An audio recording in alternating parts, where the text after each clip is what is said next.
All right, let's check in with our Justin Beasley over at Nissan Stadium. A little reaction on the football game today. The Titans lose to the Buffalo Bills 14-7. And Justin, my goodness, another football game where the Titans are going to feel bad about themselves because they had every chance, every right to win this football game, but they didn't.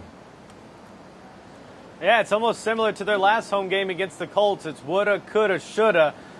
This time, again, it's the offense struggling. Mariota held under 200 passing yards once again, which is just hard to fathom in a pass-happy league.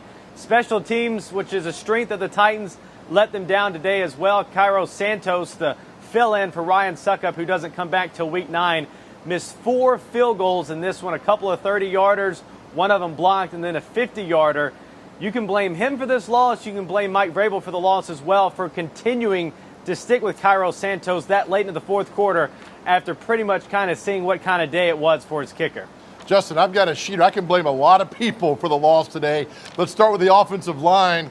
Just not good. I mean, Taylor Lewan opens the game up with a holding penalty. They score a touchdown later on. That gets called back. It's just a bad day for the offensive line. Yeah, Taylor Lewan was antsy. You could see him break the huddle a little early. He was jabbing with the Bills, kind of the same Taylor Lewan. But that holding call right out of the gate, you really didn't know that he was there today. The Bills sacked Mariota a ton this game. If Lewan wasn't there, we could have possibly looked at another 9-sack game. Now, there are times where Marcus Mariota holds onto the ball for a little bit long. That wasn't the case today. Sometimes he just got smothered in the backfield, which didn't allow him to, like I mentioned, reach that 200-yard mark passing. And think about it, Delanie Walker, how good was he in Cleveland? We've kind of not seen much of him since then. I know he's a little bit older, he's a 14-year veteran, but you got to get him the ball. The Titans have not done that the past couple of weeks, which is kind of mind-boggling considering, like you've mentioned all the time, he is the best tight end in the league. A lot of people think that, especially here in Tennessee. You got to get him the ball more. Yeah, I take him out of the game immediately, and I put 8 guys in the box, and I stop Derrick Henry, and I make Marcus Mariota try to beat me in this football game. But we knew it was going to be ugly going into today. The joke all week was first one to 10 would win, and the first one to 10 won the football game. Yeah, Josh Allen is kind of, a check down quarterback. They waited until the fourth quarter, did that little reverse, busted off a big play. Then he throws one over the middle, gives them a 14-7 lead. They really don't play to win the game. They just play to try to win it in the fourth quarter. The Bills, they have that great defense. They don't do too many things that are, sexy on offense to try to score points. Again, it's one that the Titans let get away here at Nissan Stadium. The defense continues to play good. 5 straight weeks, 20 points or less, Joe. That's going to win you most games, especially at Nissan Stadium. It hasn't for the past 2 times they've played here.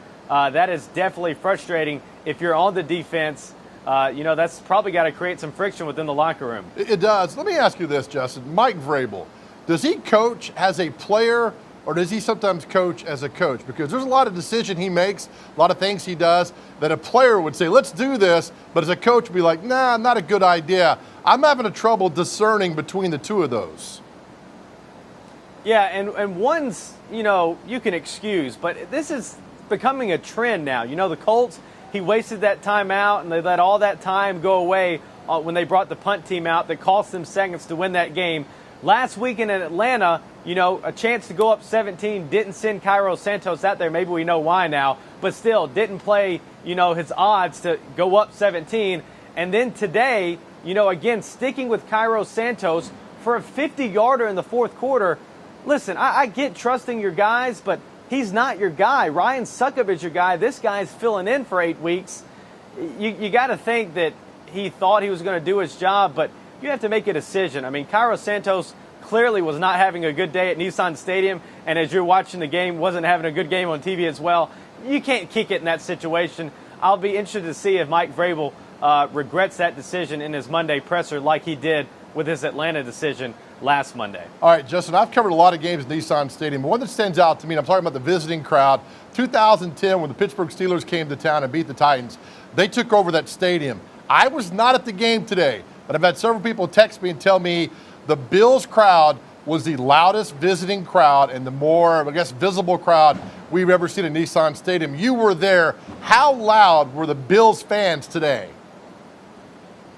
I've covered the team for 3 years. They'd probably say the loudest opposing crowd in this building. It's hard to kind of see the Bills fans because they have similar colors to the Titans, but there were some big plays in this game made by the Bills, and you're thinking that, is this a home game for the Bills? I mean, I wouldn't say it was just that, but it was close. I mean, Bills Mafia, Bills Mania, they definitely showed out in full force. As you could see the videos throughout the weekend, they definitely filtered into the stadium today and probably made a difference for the Bills when it was all said and done.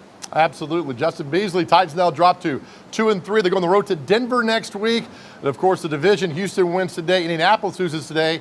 The Titans fans will be rooting for the Colts to lose to the Chiefs tonight. That way it's still kind of jumbled up, but the Texans are now 3-2. Justin, thank you, my man. We'll do this again, and hopefully we'll do it after a win.